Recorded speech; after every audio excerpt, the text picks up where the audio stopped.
Being creative, that's what we are here. But let me look at your 2 week schedule. Are you allocating any time at all to do anything creative? Is any of the project you are doing meets that creative criteria of yours? Or is every project just a hustling for money?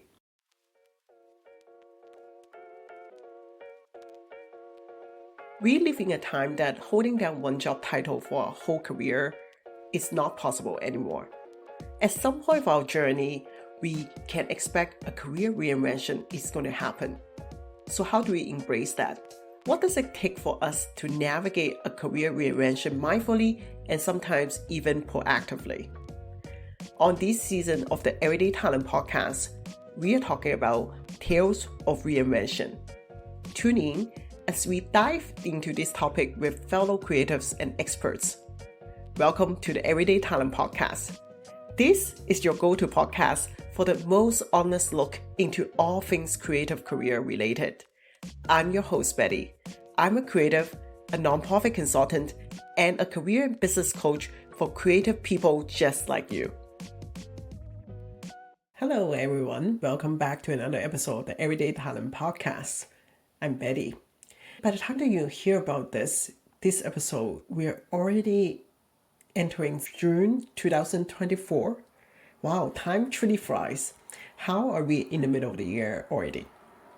And today, on this episode marking the middle of the year, I want to tackle with you a topic that lately, I would say maybe in the last year, that I've encountered creatives talking about more and more, or rather an observation that I make as I run my creative business and talk to more creatives, which is at what point does a freelancing creative career become just another toxic job? And if you're noticing signs of that, how do you address those in your own freelancing career? This topic is very important because a lot of us who are freelancing or running our own creative business, or we are creative solopreneur, we encounter this issue, and either one of the two possibility, right? Either that we have always been freelancing or running our own thing in our creative career for our own career, or and we don't know any other way to do it, or we actually came from or transitioned from a 9 to 5 situation and had to work a lot to reinvent ourselves in our self-employed path. And so when I thought about, this season's topic, Tales of Reinvention, and if you've been following the podcast, you know that in the last couple of episodes, we had guests sharing about their transition to reinventing their career. And also I had shared a bit about how to mindfully reinvent your career. I think it would be injustice to not talk about the reinvention that can happen or needs to happen within the same set of the career path, which is what I call kind of moving beyond freelancing and actually owning your position as your own boss in your creative practice. Because the problems I see when we are running our freelancing career, which let me just put some definition around that. A lot of people define that as you're kind of managing your own time and you're not an employee anywhere and you're going gig by gig, or you're contract workers with a different jobs, a different organization, but at the same time you still have a couple gigs going on. What I noticed there is that, and I've had experience working with clients in that spot, which is what's happening after a while is actually they are literally almost running like a business. They have different offers or specialty that people come to them about. Their gigs start to converge into a couple of topics that they're very good at.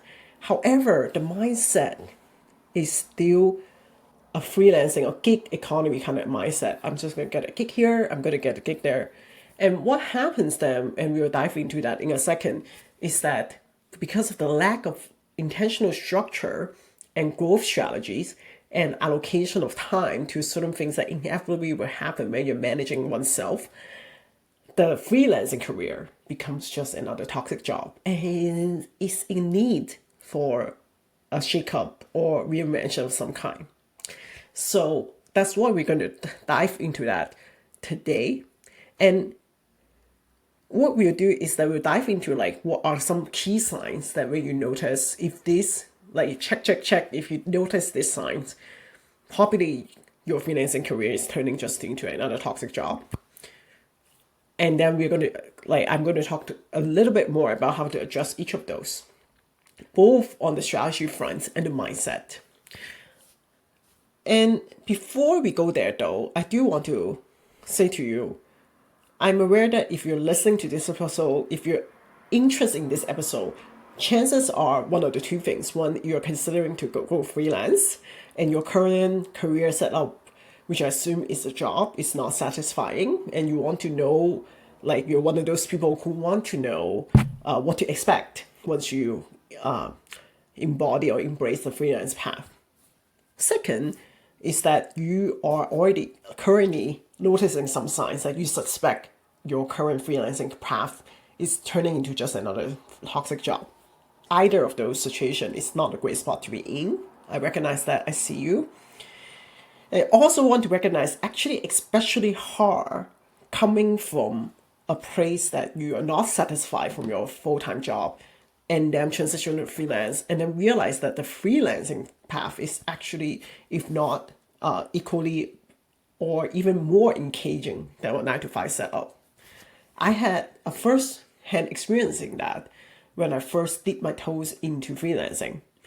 In 2017-18, I was feeling like a burnout and also like that my current job, even though I was working with really wonderful people at my job at the time, I felt that the job load was too much. And like a lot of other arts jobs, arts nonprofit job, I should say, it was not paying enough. And I felt the need to like work on top of my full-time job. And so I was hitting a point burnout. I didn't feel that I was doing anything creative, even though I was working a job in creative industry. And then I decided to go pursue a master's degree part-time because I wanted to have a continuation in my career rather than interruption. Also, the program that I did, which was a Master of Business Design Thinking and Strategic Foresight at OCAD University here in Toronto, it's very encouraging for part-time students. The part-time cohort is wonderful. So for a year or so there, actually almost 2 years, I was doing like multiple different gigs and at the same time part-time school. And that actually drove me to even more burnout. Quickly, I think 4 or 5 months in, I was noticing that signs such as I would like wake up and be so stressed about my schedule. I would go on the public transit going to work. And then because I'm so stressed, one day I remember on the streetcar, I just literally started crying. And only after I cried for a couple minutes that I noticed I was crying. I knew that emotionally I was in a very bad spot. And that was also the first time in my life that I seek therapy help. And at the same time, I started seeking coaching help from a leadership coach. And both of those transformed my life, those support, and also allow me to see where I was at. But always to say, I wanted to share my personal experience is that sometimes when we transition out from a full-time situation, a full-time career setup, and then to freelance, if we're not careful, it can turn into another toxic job. And the double whammy of that is like, wow, I already been there. I was already so tired in my full-time setup. I didn't expect that the freelance setup is even worse. At least that's what our brain tells us, and we see no other way out, right? Because we try everything. That's what our brain is telling us. If you're in that spot, I just want to tell you, there is a way. First of all, to intentionally build some structure that serve yourself. We'll get into that. Second, I see you. You're not alone. And that this phase that you are experiencing, you're not delusional, and you don't need to, this is most important, to put all the blame on yourself. Because that's also what happens when we're running our own thing and we realize the toxicity is there and we ask ourselves, why do I allow myself? Why do I allow myself this to happen to myself? It's not you. We're not taught. Let me stress that. We're not taught to run the self-employment path. I don't think that I was taught in school, even though I did an arts degree. Were you? Was there any kind of strategy in terms of managing one's career in school that we were taught in our post-secondary education? No. Maybe there was some networking event, that's about it. So the critique about the education system can become a whole other different episode. But I'm just saying that it's not a natural thing. So don't put so much blame on yourself, and also seek the support that you need. Whether, through listening to this podcast, I'm sure you're already getting some support. Whether it's on the emotional front, you need to do some healing, go get a therapist. And if you need the one-on-one coaching support, of course, I'm here, or other coaches are there to support you in your journey. Okay, now let's dive in. I think I already alluded to what are some signs that one can watch out when you're running a freelancing career and you are for a moment, this is really toxic and in some way more toxic than a full-time job can be. So what are some of the signs? I think when I was preparing this episode, all the things that I jot down revolves around one word and one word only: boundary. Boundaries can manifest in a couple key ways. And specifically, there are 3 important ways that I ask you to assess. Do a quick assessment with yourself. Whether you're crossing or not that you're crossing, but the boundary is being crossed. How's that? We're going to try to objectify and normalize this as much as possible. Boundaries are being crossed right now in 3 dimensions of your life. First, time. If you're working all the time, you find yourself working even more than the 40-hour, whatever that entails for a full-time job, which is arbitrary anyway, there's some issue there. It's not to say that you will always not work beyond the 40-hour work mark, so don't hold it so tightly and rigidly. But if you find yourself, I think most importantly is the energy piece. You find yourself exhausted all the time. You're burned out in terms of your body. Then some boundaries are being crossed. A threshold is being crossed that you are over capacity, right? Secondly, if you are noticing that even after putting out so much time or effort, time and effort, notice those are 2 different things. They don't need to be equal with each other. You can be spending a very contained time, but actually putting a lot of effort, or you can be spending a lot of time. We all know those times where we are spending lots of time in front of the screen and we get nothing done, so that's no effort. But that's why I'm separating those. If you're noticing you're putting a lot of effort on something, however, your investment of your effort has no the balance of the return is not quite there. So one way, this reminds me, some of my, actually, this will sound off tangent, but follow me. I have some friends that are in the law industry that on the surface, they are making a very high income job. They have a healthy income. We are sort of at that perception already of the law industry. For them, because I'm close friends with some of them, and they tell me that if you actually calculate how much hours they're working, especially because some of my friends work in Asia, the hours of working there is even more severe for the law industry.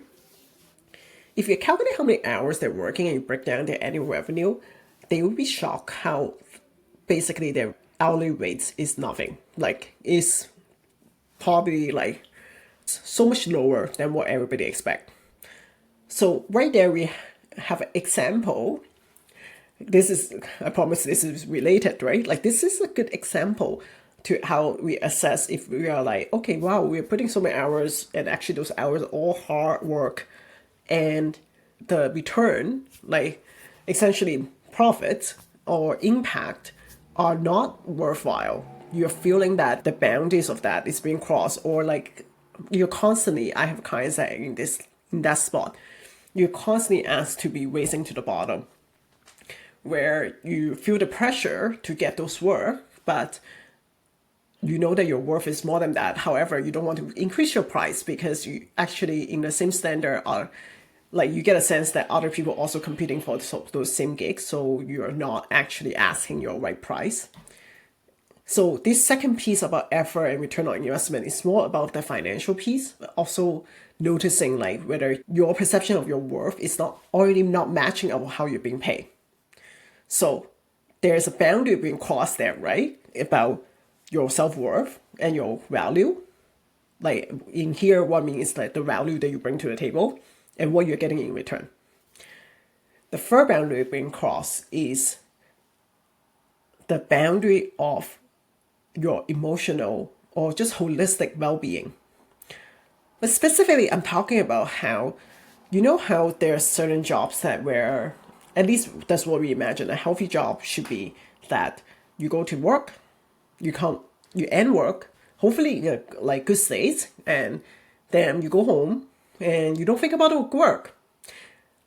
That is like not necessarily everybody's ideal, but I'm giving you an example that is a good benchmark of like that's fairly healthy. Like there's a good separation of like you're very dedicated to work, but you don't overthink about your work. What happens in a toxic freelancing situation is that you're thinking about what you do or how you do it or how you're gonna get the next gig all the time. The boundary of your mental space is being crossed. Not just that, on top of that, you are self-doubting. If you're not like, there's a potential gig you want to get and you're not getting the response, and your imposter syndrome is coming to in a non-productive way or like sneaking up to you all the time, and you're constantly like taking 2 steps forward and 5 steps back. Should I do this? Should I do that? Should I be going back to a job? So right there, your mental space, just think about like in a daily frequency, how much of those are congesting your mind. Your mental space is not spacious. Boundaries being crossed. So in summary, time, profit, or return on investment of your effort, and mental space are the 3 markers that I think are key when you're assessing whether your freelancing job is just turning into a toxic job. Your freelancing path is turning into a toxic job. It's not actually a job, but it feels more than a job, right? And or in some situation, I've heard people describe it as like it's very weighty. It's weighing on your mind all the time. You have a bodily reaction to that. It should not feel like that. When being done intentionally, or when it's serving you, a freelancing career, or just a self-employment. I like the term self-employment better because it implies more aligned with what I want to share, that I think we should all embody that mindset, which is we are now our own boss. That running on our own freelancing or self-employment path, when being done intentionally, should be the most or one of the most freeing structure for our career. And I, again, sharing a little personal example, especially you're new here to this podcast, I experienced that shift drastically, right? I had shared at the top of this episode that when I was going back to grad school and doing multiple gigs at the same time, it was very hectic and my mental well-being hit a rock bottom. It was a night and day kind of contrast when I embarked on self-employment again in 2022 and started this business that you see now, coaching, consulting, and making content. Right now, actually the other day I was being interviewed by another coach, and they were aware that what I do is multiple things. I do films and then I do coaching. And a question was posed to me: now that you do multiple things, do you feel you have less capacity to do creative things? And I paused for a long while. I was like, that's very interesting. I don't feel like that at all. Why do I not feel like that? I started going into like investigating mode with my own brain. And in fact, like something that I may have shared on this podcast, but I didn't certainly did not like share very widely, is that I got a commission or grant to write a feature film script this year, and I don't feel very weighty at all. And then when I self-analyze that, there's a couple things that stood out to me. Why is that? Why is this time around, like, things feel so free and light? There's definitely a couple things that is in place that were not in place before when I was in that rock bottom space. One, my return on investment in terms of my profit is on point. I feel the financial safety and security that the business is going well and that I am not necessarily banking all my eggs in one basket. Meaning, when I got this grant to write this film, I'm not just thinking, well, oh my God, if I don't write this grant film, or if the film is not made, I don't have paycheck to pay my next month's mortgage. So that's one key. Secondly, I have flexibility in my time, true flexibility. You know that if you're new here, let me tell you, the first 3 months of this year, I tried the digital nomad style and I travel. And I was like taking back some of my time and actually work part-time.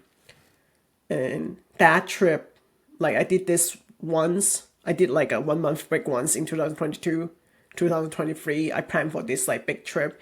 Again and again, proved to myself that my practice is flexible enough to accommodate me taking time away and sometimes working part-time.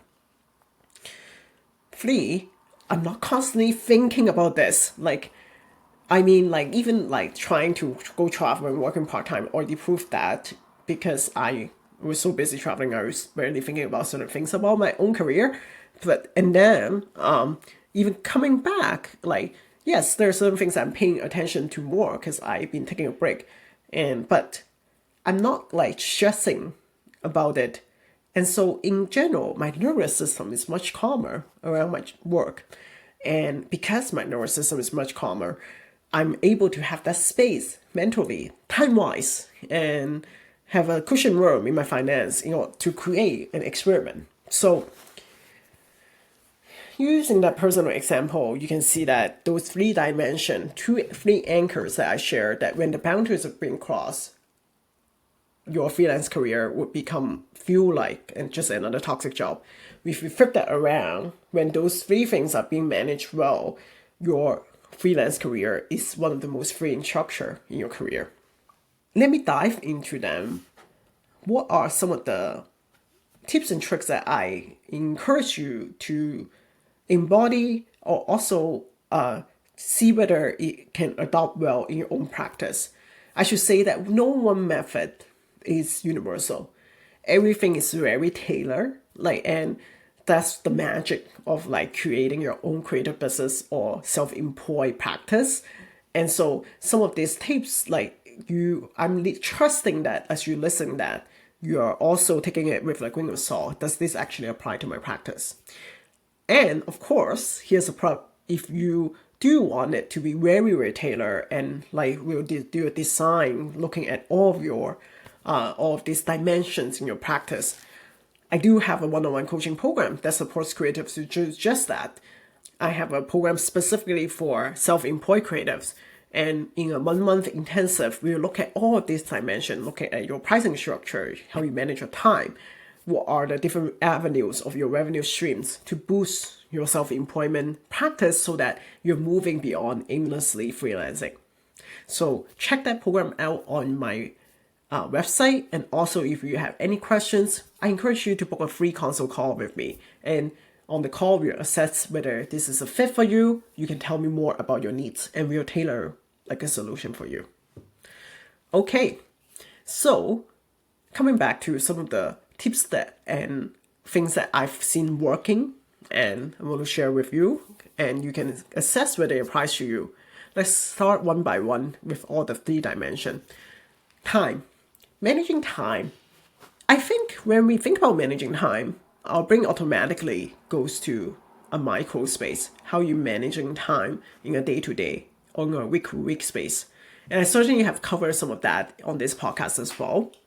However, today I want to focus more on the seasonal space. So how you managing time in a seasonal frequency.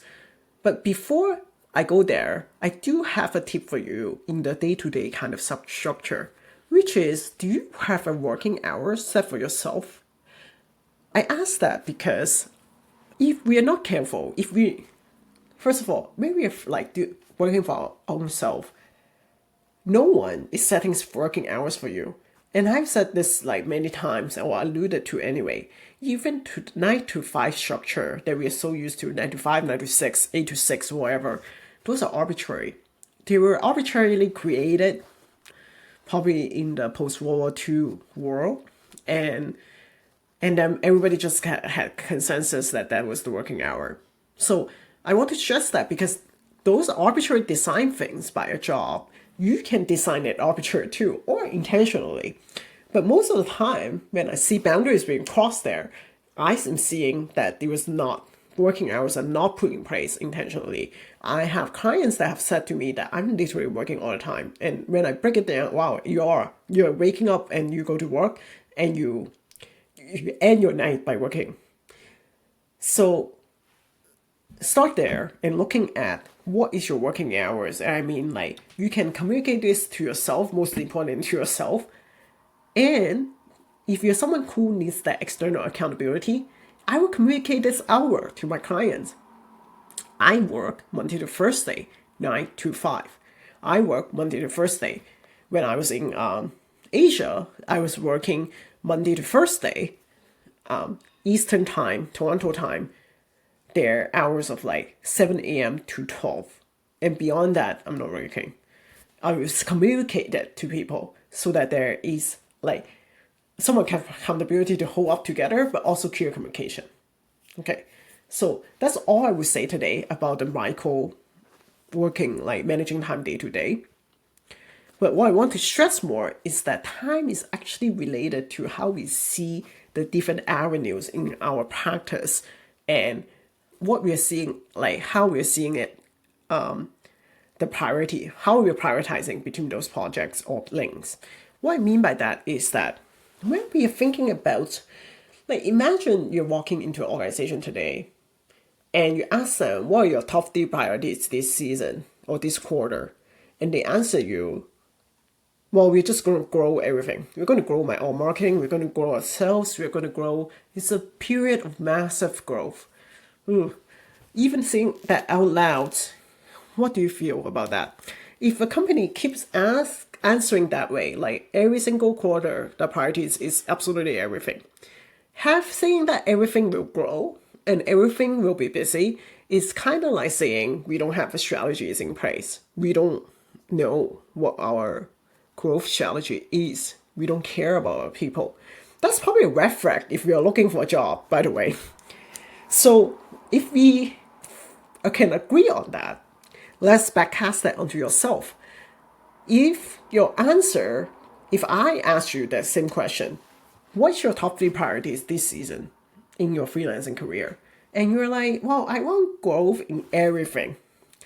Okay, that would work probably in the short term if you're doing these 3 months, I'm not care of nothing else in my life other than I'm really dedicated to my career. But in the long term, how sustainable is that? Not very sustainable. I can give you the chase. Especially if you're someone like myself who have multiple passion and always have new ideas going on. You can't expect that everything is going to grow at a rapid pace at the same time. However, that is what I see in practice, that in terms of our expectation of how things work. Because it goes back to, we don't think about our freelancing career or self-employment career as a business. We think about it as, well, if I work hard, I will get more results, and I'm just working not hard enough. I'm generalizing those underpinning beliefs, but it's there, right? We think that we are so adaptable. Why can't I just work harder enough and cohort all these different projects together and they should all be excellent? Not very sustainable. So to address that issue, what we need to think about is when I work with the client in that spot, it's like, okay, let's identify very clearly what are the different links in your practice. Potentially, let's say that you have link ABC, like A is project, like three different projects. Let's just make it very clear. And if A and B are both in a growth phase in this quarter, meaning you're putting extra effort in it and you're expecting growth, I would recommend that C is either in a maintenance phase or autopilot phase. How I define maintenance phase is you're just like doing the same thing to maintain it, but not expect like massive growth. It might grow, you don't know, but you're not thinking about it very actively. How I will grow, what's the strategy, what can I expect, and all that stuff. The autopilot phase is like even one phase lower than that. You're not like even trying to maintain it. You're just doing the same. You're almost like kind of taking a break, but like you put the minimum effort that you require for it to exist. And sometimes there's a complete break, a break phase. I'm not paying attention to that project at all. So what phase is each of your project on? And when you lay them all out, are they sustainable? And you can apply this strategy as you kind of do a 1 year forecast. Okay, I'm traveling the first quarter of 2024. So the phase that I am putting attention on at the time really was like not really anything in my career. Nothing was really in a growth phase. However, if I had to pick, it ended up being the consulting. The consulting was the area that I put the most effort to maybe not necessarily grow, but maintain. And it accidentally actually grew more than I expected, which is great. But everything else was sort of in an autopilot phase because my focus was my personal life at the time. But knowing that, I had intentionally said that coming back from the travel then, my script writing, my podcast, and my coaching are in a growth phase. Whereas like my consulting is more in a maintenance phase this season, and then some other projects are in an autopilot phase. I'm not really thinking about it. So this way, you see what will happen is that you're kind of answering to yourself, or you have a strategy in place that you are not aimlessly thinking, oh yeah, I'm just taking a break on this project, but I will never go back to it. It's not that, right? That's very different from that. You are saying like, okay, this season I focus on this, and this season I focus on B. But I'm not completely ignoring the other thing that I'm doing. I'm just putting a less effort on it because I am a limited resource. I am a limited capacity. Every company is. And so do one person. So that is what I mean by in a long-term managed capacity will help you grow strategically while maintaining a good balance with your sanity and wellness and the boundaries not being crossed. Going to the next pillar, return on effort, or let's just call it profit for a second. One thing that I noticed when I started coaching people in that kind of like gray zone between they're actually a creative business owner, but the mindset is not there to be their own boss. They still think they're a gig to gig worker, is that I noticed that they often on a precipice of shift from thinking, wait a moment, I think I need to start thinking my income as revenue. I need to start thinking my personal expense, which is like things like rent, food, and all that, and my business expense. But they're not very sure whether they should do it and how they should be doing it. So I'm here as the voice to tell you, yes, you should start separating those. As in, your income right now, as a freelancer, as a self-employed person, as a creative solopreneur, is no longer just an income like a paycheck. You have a business to run. You have a practice to run. Even if you don't identify as a business owner, you're a freelancer, let me tell you, or let me ask you, don't you put effort, like don't you find that like marketing or business development can be a little bit slow? Or how about the thing that manage your scheduling? Sometimes system and technology can help you a lot. Some of you love using Notion. At one point, I was a Notion user as well. That costs money now. The thing that called like manage your project management system, that costs money as well. Also, some of you might need to get a membership somewhere, that if you're with a professional association, or attend events that are not like free for networking. That's a business expense. Why am I stressing this? Because if you are starting to aware that you operate like a business and you have business expense and your revenue is not income, it's business revenue, then you can more safely project yourself in terms of what you actually need to price yourself, how much money you need to make in order to feel that your effort is worthwhile. Because the problem I see often is that we have a sense that we're charging too low, or you are not getting enough gigs to make ends meet. However, when being asked, like, what is enough then, there's no clue how to calculate that number. And or the number is miscalculated because you're not factoring a lot of the other things that's going into it. So only once you shift your mindset around your income is not just your income, it's business revenue, and then whatever your profit is going to you. Not to mention, don't forget, you need to deduct your tax from that. Like self-employment tax is a whole other topic. Maybe one day we'll bring on an expert on this podcast to talk about it. If you're interested in that, message me. But like, I've got way too many people telling me that they're surprised by the tax bill.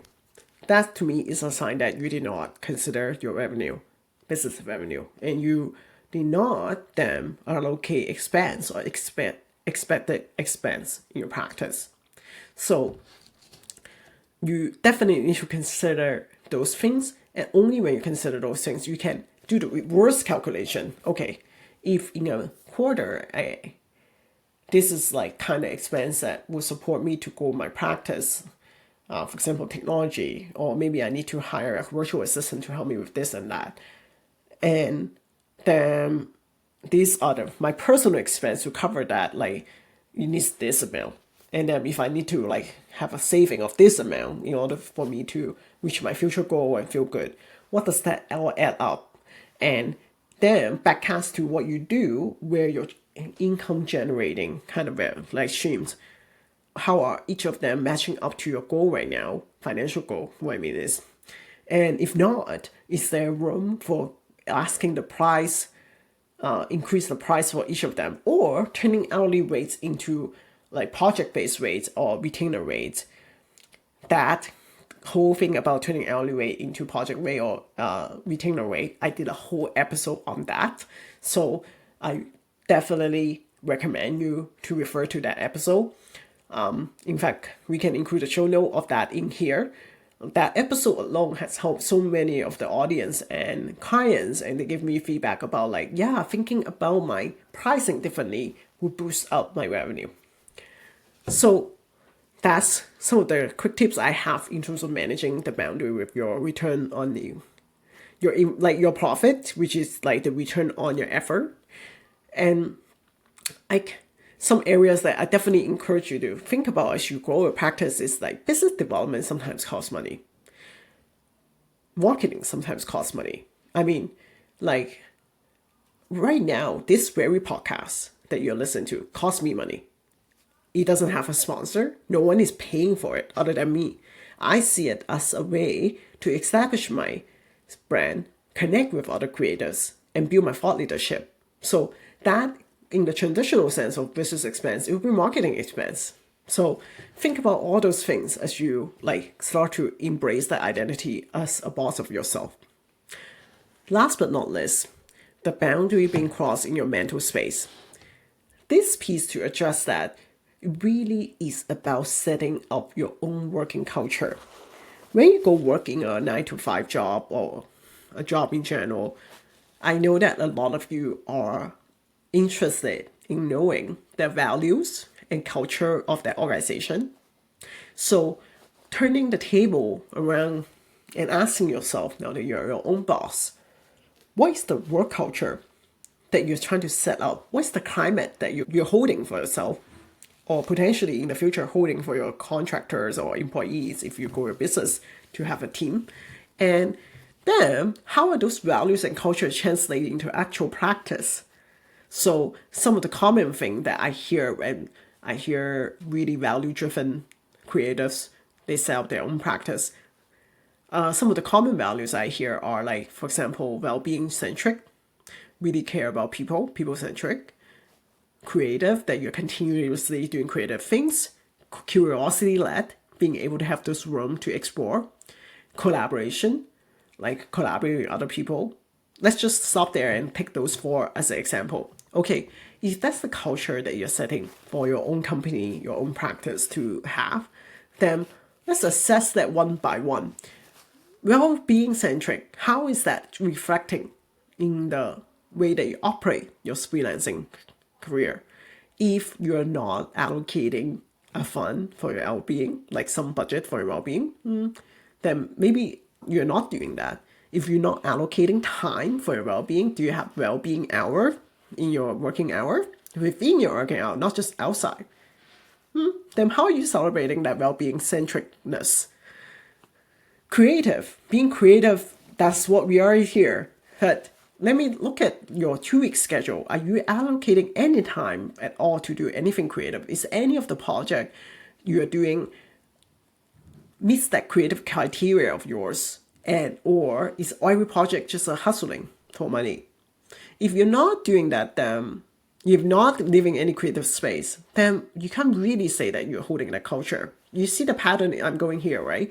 I want you to be very honest, to look at the values and not just pay lip service. Similar to, we won't let off now. I know a lot of us are very courageous and know how to defend our rights in the workspace. We won't let a company off if they are just paying lip service to a value now. Why would we let ourselves off?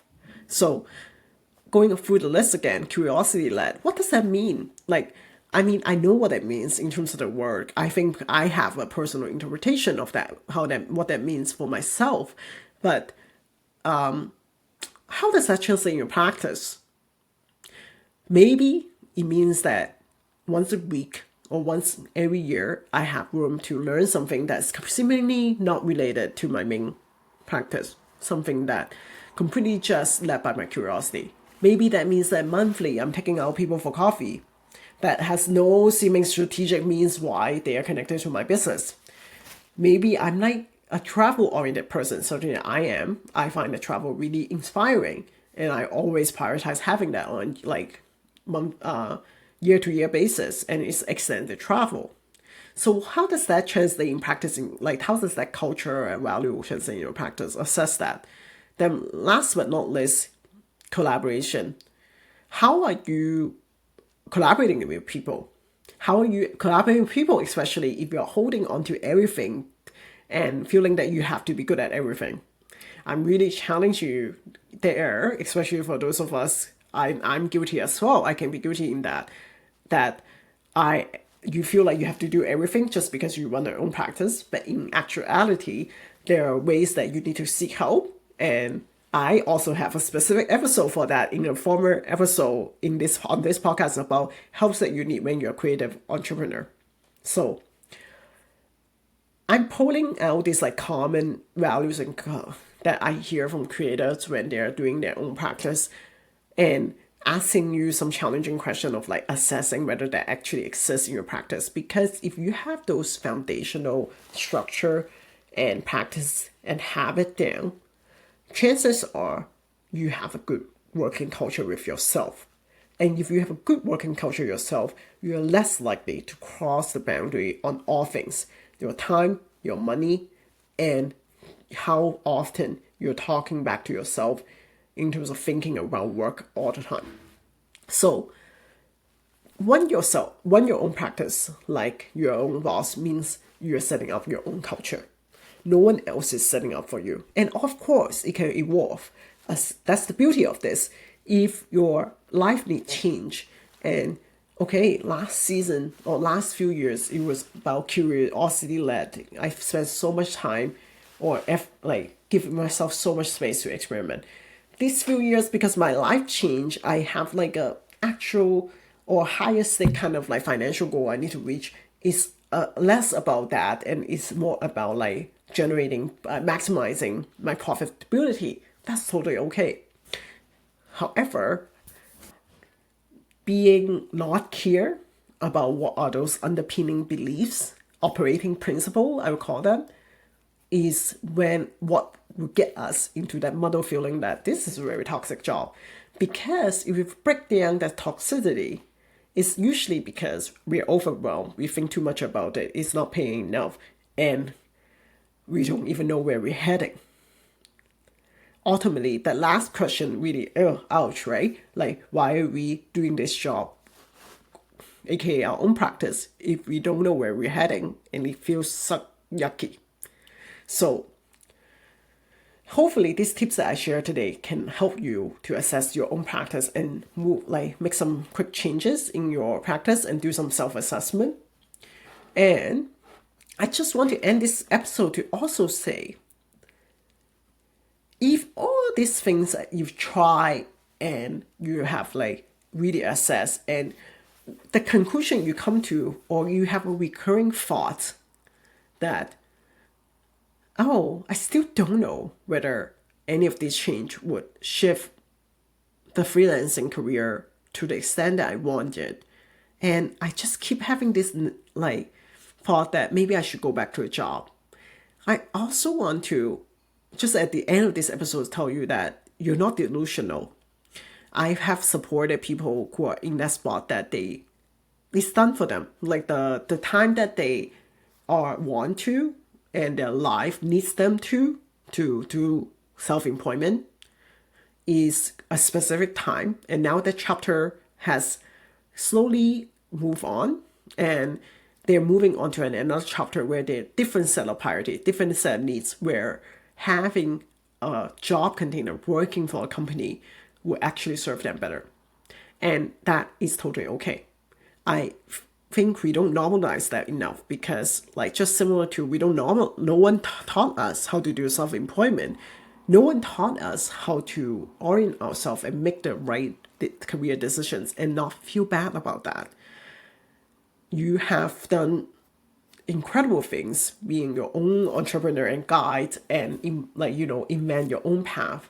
And if now situation and context will change, you also have the flexibility and freedom to go back to a structure that serves you better. So there is no one rigid answer about anything. I know that's not comforting. However, if you have listened to your inner wisdom and you know that listen to your whole episode and all of these tweaks, I can make it, I don't feel like it. In fact, there's some real reason why a job serves you better. I don't want you to brute force it. I really think there's also a lot of support needed for people who are in self-employment, transition back to a job. And in working with clients in that spot, I also have some strategies and tips that you can provide you in terms of what to do.